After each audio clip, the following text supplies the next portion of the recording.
Hello and welcome to the York Creators Podcast. My name is Ben Porter, and each week you can join me as I chat to someone from York's creative community. This week's guest is Richard O'Hare. Richard is one of the founders of Orillo Films and works within the company as a cinematographer, drone pilot, producer and director. As a production company, Orillo work all over the world with clients such as Dulux, Jack Wills and Toyota, but they're also known for their other creative endeavours in events and merchandise, including their outdoor cinemas, clothing and their Orillo branded vodka. In this episode, we discuss the motivation behind taking on these extra creative challenges. We get into the ethics and morality of creating branded marketing content, as well as the murky waters of taking on free work. And Richard offers his advice on growing your company through hiring for passion to build a strong and resilient team. So Rich, welcome to the podcast. Thanks very much, man. So it's great to have you on, because for me, Orillo is a really good example of a creative company in York. Started here, run by young people. You seem to be always pushing the boundaries, trying new things. But if we jump back a bit to the early days, can you remember the first time that you thought, yeah, this might go somewhere? And what were the circumstances around that? Yeah, so it was actually during uni, before we even thought about doing a company. I suppose it wasn't really our idea. We had a group of mates. It was me, Keenan and Sarah and James, and we did projects together outside of uni, and we did them really well, and we loved doing them. And it was just something to do during the summer while uni wasn't on. And then me and Keenan used to row, and the chaplain also was a rower, and he came up to me and Keenan, knowing that we did film, and he was like, "Boys, I've just won some money on a bid, and I really need to make some films for this bid. It's about like religion in universities and institutions. Do you want to make these films with me?" Me and Keenan were just like, "Yeah, of course we would, Jem, no worries." And then he was like, "Cool, so how much do you charge?" And we were like, I haven't got a clue how to answer that question. He was just like, "Okay, cool, well, we've got around about like $150 a day for both of you, per day, plus, whatever expenses." And we were like, "Sounds fucking wicked." It sounds brilliant. And then that was basically it. So we did that. We used the uni equipment. And we made we did like a bunch of videos for them, and we must have made like quite a bit of money. And from that, we were able to buy like an actual camera for ourselves, and then it was like, right, hang on, so we can live an expenses paid life, we can make films, people will pay us to do it. Yeah, this is gonna work. And then me and Keenan did the filming, James and Sarah did the editing, and it just kind of ran from that. And then lived out of our living room doing that for a year, got an incubation hub thing at St. John's for another year, and then came here. Well, so do you always wanted to be a filmmaker then, or do you tried a few different creative things before you ended up on that? Because I know you play drums, is that right? Yeah, I play drums, yeah. I never had any delusions that I could be a drummer professionally, because I played in a thrash punk band, and they don't make any money. So, but I don't know. Have I always wanted to be? Because a lot of people dip in and out of like photography and think should do photography or film, and then you pick up bits of graphic design here and there. And I suppose I suppose everyone thinks oh, I'd love to do like the thing that I'm passionate about. And like as a kid, I love watching films, and me and my mates always used to stay up late, watch horror films, watch just back to back like films as much as we could. Love watching TV shows and stuff. But it never really occurred to me that I could be a filmmaker, and not initially. And then I went to college and I did something like maths, history, and business. And I was like, that's my bases covered. Maths is technical, business is like for the future, and then history is like you're learning some culture. And I failed every single one. So I was like, okay, so I'm clearly not passionate about them, or I wasn't working hard enough. So I was like, right, okay, well, I'll do something that I actually wanted to do. So I went back and I did media studies, I did film studies, and I did maths again, and I nailed it. I didn't nail it. I'm always been a B grade student, but I did B grades effort. So I was like, sweet. So I love film studies. I'll do film studies. So then I did. After 3 years of doing that, it was like, well, what are you going to uni for? It's like, well, obviously I'm going to do film. So it seems to me that one of Orillo's massive strengths is the people that you hire, and you seem to have done a really good job of bringing together people who share your vision and want to work really hard. But that's not always easy. Have you got any advice for people who are hiring in getting people who will fit well with your team? Yeah, it is always a tricky one, and a lot of the times we don't really hire. We don't tend to get employees from people that we're actually looking to hire. Especially in the beginning when we were just a team of 6 for quite a few years, and then we'd get people who do work experience or come on as interns, and then they'd almost create a space for themselves, and then we're like, well, if they've been here 3 months or a month or something, and when they leave, who's going to do the stuff they've been doing for the next month? And it's like, should we keep them? And it's like, and then it kind of just evolved. And I think we did that for the first 3 or 4 interns we had. And it wasn't like, to be fair, like to them, like they came on very much full of passion, but not full of skill. And I guess maybe you could see yourself in that. And when we started the business, like we didn't have any experience, and we had minor skill from uni, but we had a lot of passion, and that just pays off no end in the future, because if you're passionate about doing it, you can learn. If you're really skillful at something but you've got no passion in it, like, you know, you're always going to die a death. So yeah, so I suppose we've been lucky in that we always trial out our people by giving them internships or work experience, and then they've always come on. I mean, like saying that, we've also had like, you know, 10 times the amount of interns who have come on and just flopped and like not been interested, or just wanted to see it through, or need to tick a box at uni or something. And yeah, I mean, that's always been our saving grace. I mean, as we've kind of got bigger and have to fill roles that have to come with some experience, you know, it now comes with a grueling interview process and like looking through CVs and stuff. And again, I think we always boil down to personality over skill. Like we kind of pride ourselves massively on the fact that like when people make a film with us, they're always going to love the process, because filmmaking, like the key word for filmmaking definitely for us is collaboration. Like you can't necessarily make the films we make by yourself. Definitely not in the volume we make them, and definitely not to the like standard that we make them. So you need a massive team, or you need a good team of solid people who are going to work just as hard as you are to make those films good. And but you need to be able to work with that person really well. You need to be able to communicate with them well, get on with them well. Like if you're driving to London for 5 hours, you're going to need to chat to them. If you're working with them late night in the edit suites, you know, you're going to need to be able to have some good crack. You're going to need to tell jokes, because like otherwise you'll just like absolutely crumble. I mean, again, if I was to give advice on hiring people, I'd say trial them out. Like even if it's a paid trial them out. I know like internships are a dirty word for unpaid and stuff, but we have done them. But a lot of people do unpaid work. We do unpaid work now still as a company, and it definitely helps out just to get your personality through. Because that, if you've got a great personality, like people are going to pick you up no matter what you do. Yeah, it's a difficult thing, the unpaid work thing, because people get such massive debates about it, and people say you should never do it, and it's like, well, people are willing to do it, and they're going to get ahead. So you can either stick to your morals and lose out, or yeah, it's difficult because obviously you don't want to be working for companies who refuse to pay, because chances are if they're not paying you now, they're never going to pay you in the future. It's very true. I mean, like the scale of company that you tend to work with in commercial film is everyone from like a Kickstarter video, who obviously don't have any money or little money at all, to like huge corporations.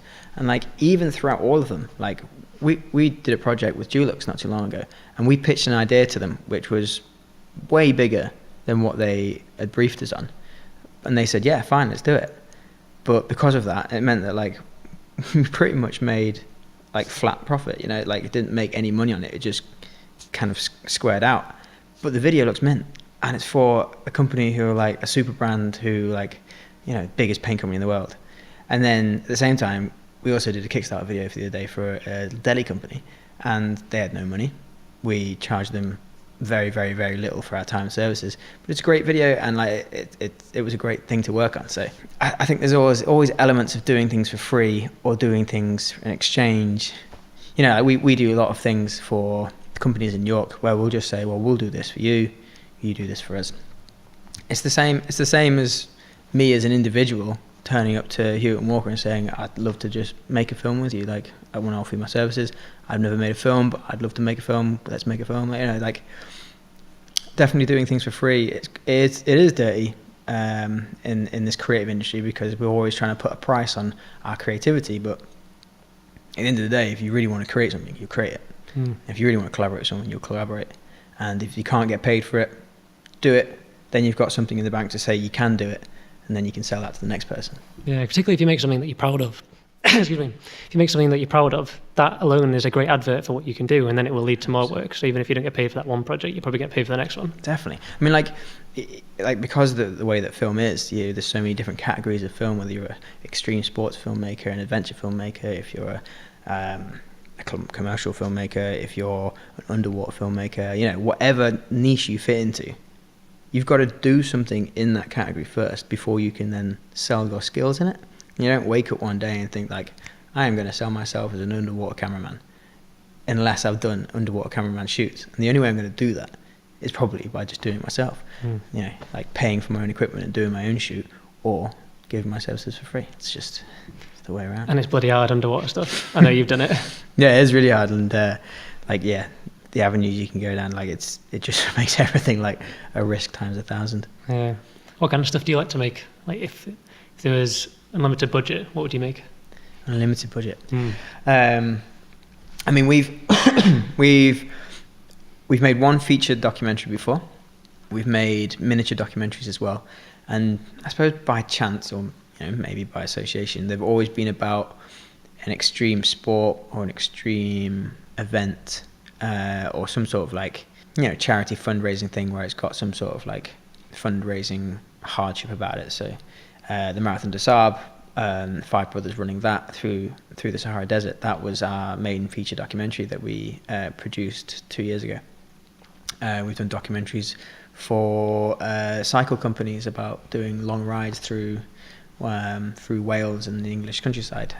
We've done 2 documentaries on people who've run through the entire Eastern Europe, or run from Bosnia back to London, stuff like that. Like so extreme events, but things that we've made documentaries on that have always had like a kind of underlying charity feel or fundraising feel. And I know definitely that's something that a lot of people here are really interested in, the real life stories, the, you know, extreme natures, the traveling again, and like, you know, filming sports is always quite an energetic thing to do from a cameraman point of view. So yeah, that's, I mean, definitely if we had untapped budget, you know, doing a really, really cool documentary on something that, you know, means something but also is around the world, yeah, it would definitely be probably up there for that. Switching gears a little bit, something I've been thinking about recently is that as filmmakers, we're in kind of a unique position, or there may be only people who create media are in that we have the ability to sort of plant ideas in people's minds. And you can take that to one extreme or the other. You can use that for really good. You can share the work that maybe a charity is doing or a cause, or you could take that the complete opposite way, and you could take products that maybe aren't so good for people, and you could say, you really need this thing, and it's the whole kind of marketing thing of your life is not complete without this one thing. And up until a year ago, I never really thought about that. But more recently, I've been thinking more about the responsibility we have and the morality behind taking products, essentially, when you do branded content, and showing it to people on a regular basis. Is that something you ever think about, and how do you approach that side of filmmaking? Yeah, I suppose there is. I mean, there's definitely like the ethics behind like what you film, what messages you're telling. Like, yeah, I suppose we are the modern day storyteller, like the modern day bard. And yeah, I suppose we don't create our own stories though. You know, we just tell them. Especially in terms of commercial filmmaking. I'm trying to think of an example where I've been like ashamed of myself for releasing something, but I mean, I can't really think of many. I mean, has there been an example where someone's asked you to do something and you thought, actually, I'm not really going to do that? You don't have to say who it is. Or have you just been like, have you always had quite nice clients? I think we've always said yes. As long as they can pay us, I think we've always said yes. I mean, we've worked for like the Saudi Arabian government. We've worked for the Abu Dhabi Tourism Board. I worked for Dulux. I've worked for Jack Wills, all quite big conglomerates, I guess, who probably don't have an ethical pipeline back to the source of where they make things. Yeah, I'm the same as well. I've done work for Primark, and it wasn't until someone pointed out saying, how do you feel working for Primark, knowing all the stuff that they've done? And I was like, what stuff? Yeah, exactly. And then you read about it, it's like, oh, what have I done? Yeah. But I mean, I suppose they're paying you to do it, man. It's like you're making your money for your company, and hopefully your company is the ethical one. I suppose it's what you do with that as well. Because I remember the story behind your vodka. Yeah. Might be worth you saying what that was. So we have a vodka brand, and the idea behind it, although I guess a little slower in the momentum as it had at the start, is that We wanted to put our proceeds that we made from it into making projects in the creative industry. The initial start of that was to commission a artist for the back of every label of the bottle. If you've seen a bottle, you'll know what I mean. You can see through the bottle, and the back of the label is a different picture depending on at what point you bought the bottle. That still is our ethos behind it, and we still really, really support that. It maybe isn't supported by many people who drink it, which is probably why we still hold on to 400. But I mean, it's also, I've got a full-time job. To do another full-time job is quite a hard thing. But so why do stuff like that? Because you did the vodka, the cinema, and you did a lot of clothing. Why do all these extra things which aren't necessarily part of your core business? What's the motivation behind that? I mean, I can see, I can understand from an outsider point of view, like, there's a lot of film companies out there that just do films. They do it very well, and hopefully we do films really well. But we do branding very well because we've made branding films. Like one of our very first clients was Jack Wills, and we lived and bred their brand for like a good 3 or 4 years. Down to the clothes, the underwear we wore. Like we were the Jack Wills video company, but we were never just the Jack Wills video company. But what we took from that is all the different things that they implemented in their company to brand themselves, to get the word Jack Wills out there so much. Like the word Orillo for us, like it's such a nice word to sell on things. Where did it come from? Oh, that's a big story. A 6-letter word is one of the most easily brandable things you can do. Getting our name on a vodka bottle, getting our name on a t-shirt, on a woolly hat, getting our name on a chili bottle, which we've just had branded up and had out. It does make a bit more of makes you more of a brand than just a film company. And we did these outdoor cinemas, and that was a way of us connecting with people, not with businesses. We're a B2B company, a business-to-business company. We've never been a business-to-customer company until we had a cinema, until we started selling woolly hats on ASOS, until we started selling vodka at bars. And one thing that you get, which is amazing, is just instant gratification, or not, depending on how the sale went. But you get an instant response from someone when you sell something like that to them, or give something to that, or service something like that to them. And we put an outdoor cinema in York because in the whole time we've been in York, there was never an outdoor cinema, and there's all these amazing parks, and it's a small enough city to advertise. And we integrated local businesses into the selling of that and into the marketing of that, and it was so easy to do. Like, it didn't make a load of money, but it didn't lose money.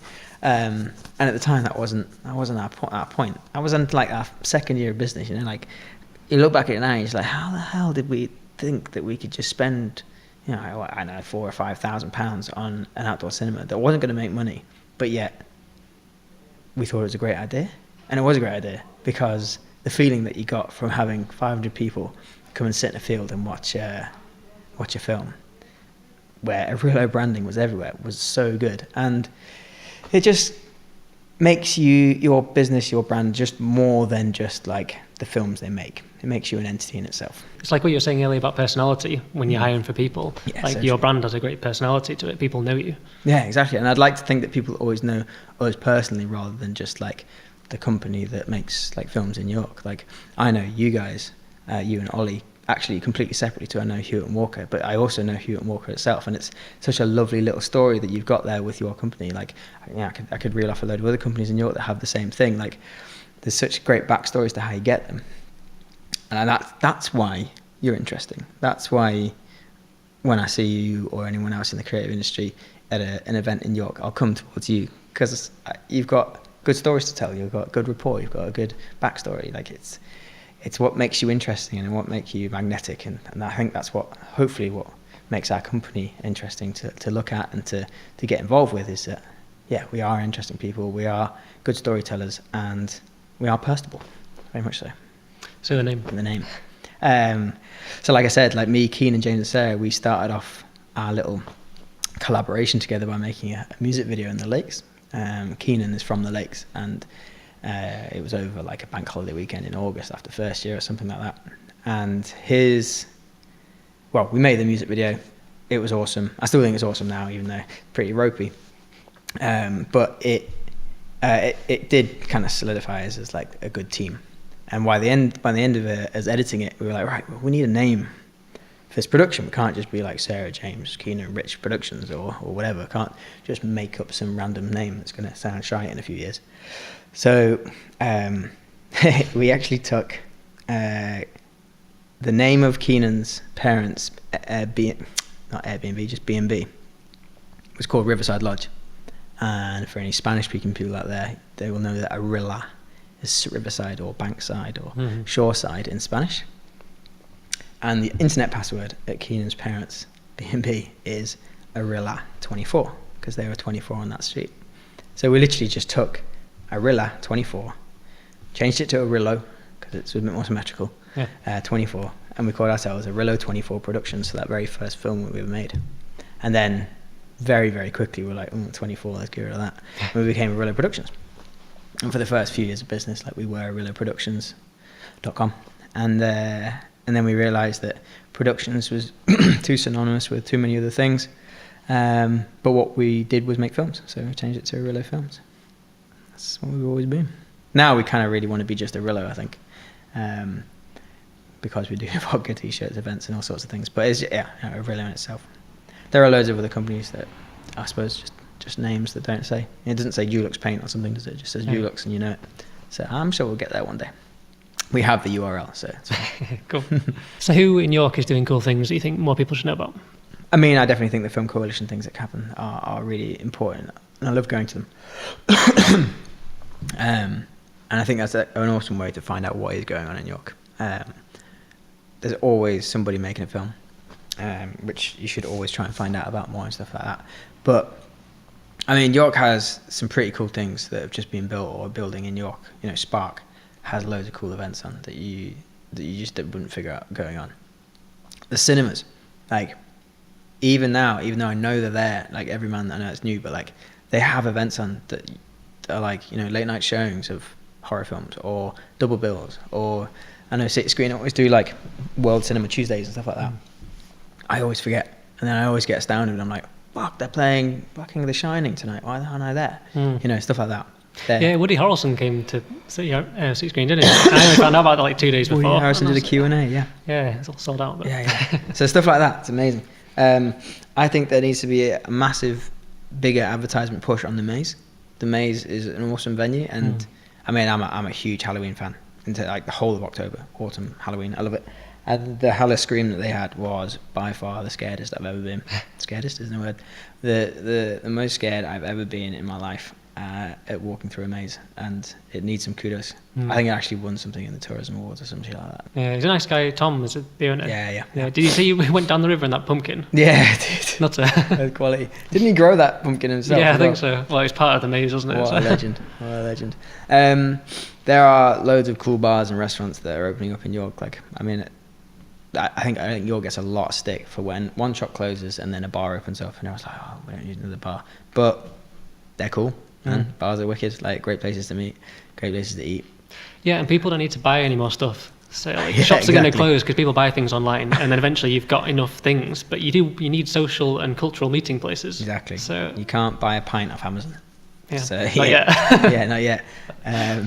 So about Orillo, what have you got coming up? Anything to plug? Anything to plug? No, nothing really to plug. We've got a lot of commercials coming out that you should watch. We have got really cool woolly hats. Cool. That we will be able to sell coming soon. So look out for any advertising for that, because I don't know where you're going to buy them, but you can buy them. Actually, if you want a chili bowl as well, I don't know if you know about chili bowls. Hang on. There's a bit of a plug for chili bowls, because we don't own chili bowls. But if you wanted an Orillo Films branded chili bowl, £17. We can sort you out. Rob will love that one. Always the businessman. Always the businessman, yeah.